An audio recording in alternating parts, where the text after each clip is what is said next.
Hai guys, ketemu lagi dengan aku di channel Lady Din. Semoga kalian semua dalam keadaannya sehat dan bahagia. Kali ini, aku mau menceritakan sebuah cerita mengerikan di mana seorang pria kehilangan nyawa karena kelalaian dari tunangannya. Bagaimana kisah lengkapnya? Tanpa basa-basi lama-lama, kita langsung masuk ke ceritanya ya. Sebelumnya, jangan lupa untuk subscribe dulu channel ini dan nyalakan lonceng notifikasinya supaya kalian tahu video terbaru dari aku.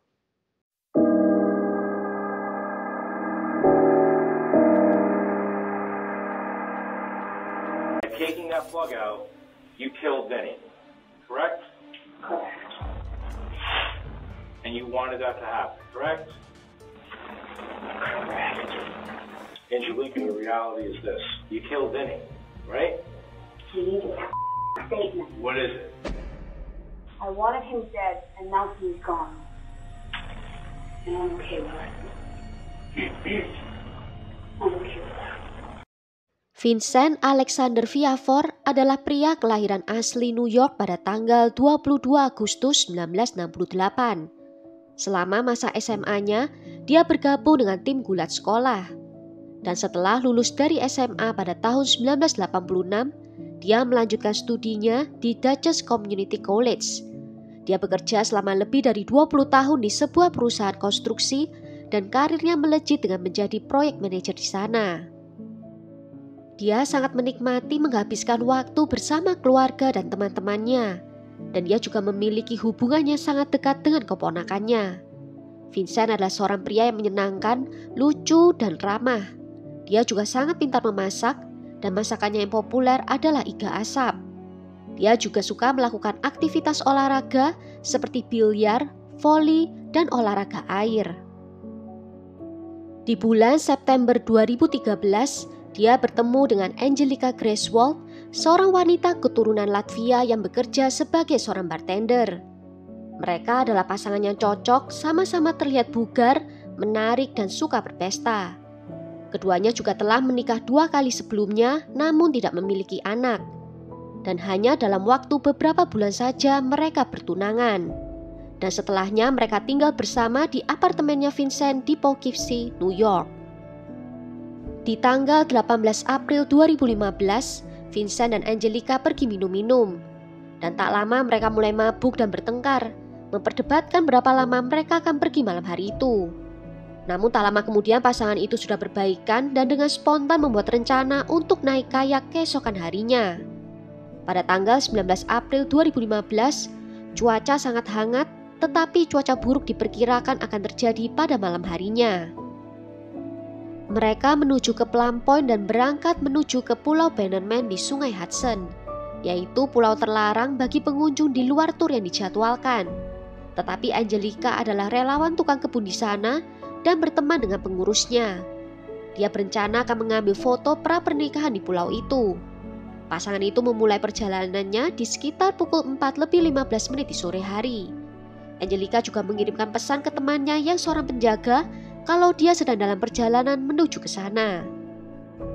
Pasangan itu tiba di Pulau Bannerman setengah jam kemudian. Mereka berjalan-jalan, minum bir dan berfoto berdua. Dan sekitar jam 7 malam, penjaga pulau mengirimkan pesan ke Angelica mengatakan kalau dia masih melihat Angelica dan Vincent di pulau itu melalui teleskop mereka. Angelica membalas pesan itu dengan mengatakan kalau mereka akan pulang. Pasangan itu kemudian mendayung pulang ke sisi lain pulau, berniat untuk berhenti di sana, tetapi dengan cepat membatalkan karena cuaca yang kurang bersahabat. Matahari mulai terbenam dan angin bertiup kencang dan ombak semakin besar. Dan di sekitar pukul 7:40 di malam hari, Angelica menelpon 911. Dengan panik dia mengatakan kalau kayaknya Vincent terbalik, yang menyebabkan Vincent terjatuh ke dalam air.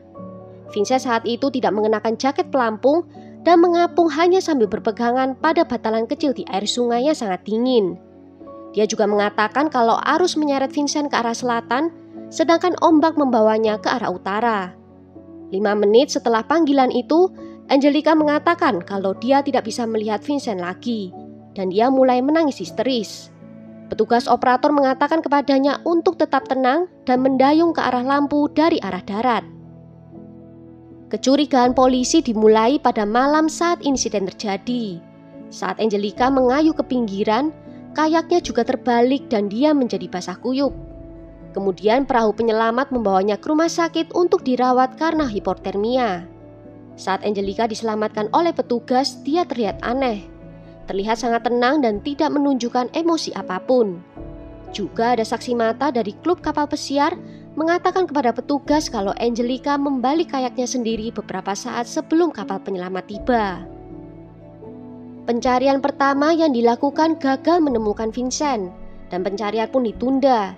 Dan tubuhnya baru bisa ditemukan pada tanggal 23 Mei mengapung di atas sungai, sekitar 1,5 meter dari Plum Point.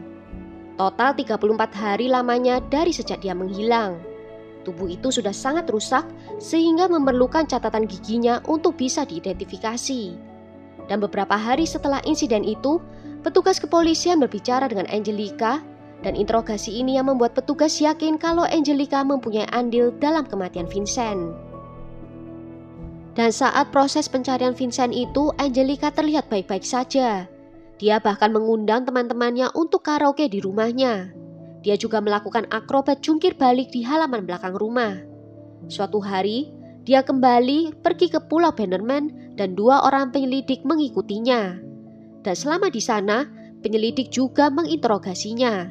Dan selama interogasi itu, Angelica mengklaim kalau Vincent sangat suka mengontrol dirinya dan memintanya untuk melakukan aktivitas seksual yang dimana dia tidak nyaman untuk melakukannya. Salah seorang penyelidik menyatakan bahwa Angelica mengaku kalau dialah yang mencopot sumbat pembuangan air dari kayaknya Vincent. Angelica juga mengaku kalau dia mengeluarkan 1 cincin pengaman dari dayungnya Vincent sehingga dayung itu tidak bisa dioperasikan dengan baik. Dan ketika penyelidik itu menyimpulkan dan bertanya balik ke Angelica, apakah dia yang melakukan ini semua karena mau Vincent mati? Angelica menjawab kalau dia memang menginginkan Vincent mati. Penyelidik bertanya lagi apakah ada sedikit kemungkinan di mana seharusnya dia bisa menyelamatkannya, tetapi dia tidak melakukan. Lagi-lagi Angelica menjawab iya. Dan dalam perjalanan pulang di atas kapal, tiba-tiba Angelica berdiri mengangkat tangannya ke atas dan berteriak kalau dia sekarang sudah bebas. Sesudah itu dia dibawa ke kantor polisi untuk melanjutkan interogasi selama 11 jam lamanya. Yang menjadi masalah, pengakuan dia selama di Pulau Bannerman itu tidak direkam oleh detektif. Karena awal tujuan ke sana bukanlah untuk interogasi, sehingga detektif tidak membawa alat perekam. Maka dari itu detektif memerlukan agar Angelica mengaku lagi selama interogasi di kantor polisi. Tetapi di kantor polisi Angelica merubah-rubah ceritanya. Dia meralat perkataannya sendiri dan bilang kalau dia hanya mengatakan kepada polisi apa yang ingin mereka dengar saja. Polisi menanyakan hal yang sama berulang kali hampir ratusan kali dan Angelica tampaknya muak dengan pertanyaannya sama itu terus-menerus. Sehingga dia memberikan jawaban sesuai yang diinginkan oleh polisi. Dan dia juga tidak menyadari kalau dirinya menjadi tersangka sampai interogasi itu selesai dan tangannya diborgol. Yang anehnya lagi, Angelica sempat-sempatnya melakukan yoga saat sedang istirahat interogasi itu. Saudara perempuan Vincent memberikan kesaksian di mana dia mengatakan kalau Angelica memiliki temperamen. Dia juga mengatakan kalau hubungan Vincent dan Angelica itu tidak bahagia seperti yang terlihat dari luar. Vincent sebenarnya sudah berencana untuk membatalkan pertunangan mereka dan putus dari Angelica. Diketahui lebih lanjut, petugas meyakini kalau yang menjadi motif pembunuhan adalah 2 polis asuransi jiwa milik Vincent yang senilai $500.000 atau sekitar 7 miliar rupiah. Angelica pun didakwa atas kematian Vincent, tetapi pengacara pembela bersikeras kalau itu bukan kesalahannya, melainkan kombinasi dari tragedi dan juga 2 orang yang tidak berhati-hati. Juga salah seorang ahli kayak mengatakan kalau Vincent tidak menggunakan baju yang tepat, di mana dia tidak mengenakan jaket pelampung saat itu. Yang ternyata diketahui kalau Vincent memang tidak memilikinya. Dan juga saat itu mereka menggunakan tipe kayak yang salah untuk cuaca saat itu. Pengacara itu juga mengkonfirmasi kalau hilangnya sumbat pembuangan air bukanlah alasan utama mengapa kayak itu bisa terbalik. Di bulan Juli 2017, beberapa minggu sebelum sidang, jaksa penuntut menawarkan kesepakatan pembelaan untuk pembunuhan karena kelalaian. Angelica menyetujui untuk mengaku bersalah untuk menghadapi tuntutan yang lebih ringan. Angelica mengaku kalau dia seharusnya lebih bisa mengetahui resiko melakukan kayak di cuaca seperti hari itu. Namun dia terus mengatakan kalau dia tidak bermaksud untuk membunuh Vincent.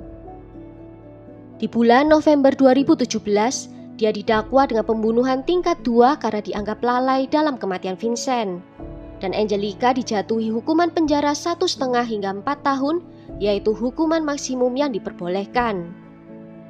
Namun sebulan kemudian, di bulan Desember 2017, Angelica dibebaskan dari penjara setelah menjalankan hukumannya selama 32 bulan dari pertama kali dia ditangkap. Dan dia tetap dalam pembebasan bersyarat selama 16 bulan dan juga menghadapi kemungkinan akan dideportasi. Dan setelah melewati waktu pembebasan bersyaratnya, dia pulang kembali ke Latvia dan belajar di universitas dan juga ikut menjadi sukarelawan dalam pelayanan gereja. Dan dia juga mendapatkan uang dari polis asuransi jiwa Vincent sebesar $250.000 atau sekitar 3,5 miliar rupiah. Sementara itu keluarga Vincent tetap meyakini kalau Angelica membunuh Vincent dan merasa sakit hati dengan pembebasannya. Mereka tidak terpengaruh dengan kebebasan Angelica dan mengatakan kalau mereka tahu yang sebenarnya dan juga Tuhan tahu yang sebenarnya. Dan mereka mengajukan banding. Namun di tahun 2018, keluarga dari Vincent dan Angelica berdamai dan mencapai kesepakatan. Keluarga juga setuju untuk mengakhiri gugatan kematian yang salah terhadap Angelica dan setuju untuk membatalkan bandingnya. Well, sampai di sini dulu cerita kali ini. Bagaimana menurut kalian tentang kasus ini? Tulis ya pendapat kalian di kolom komentar. Akhir kata, terima kasih karena sudah nonton video ini sampai akhir. Sampai jumpa di video berikutnya. Ciao!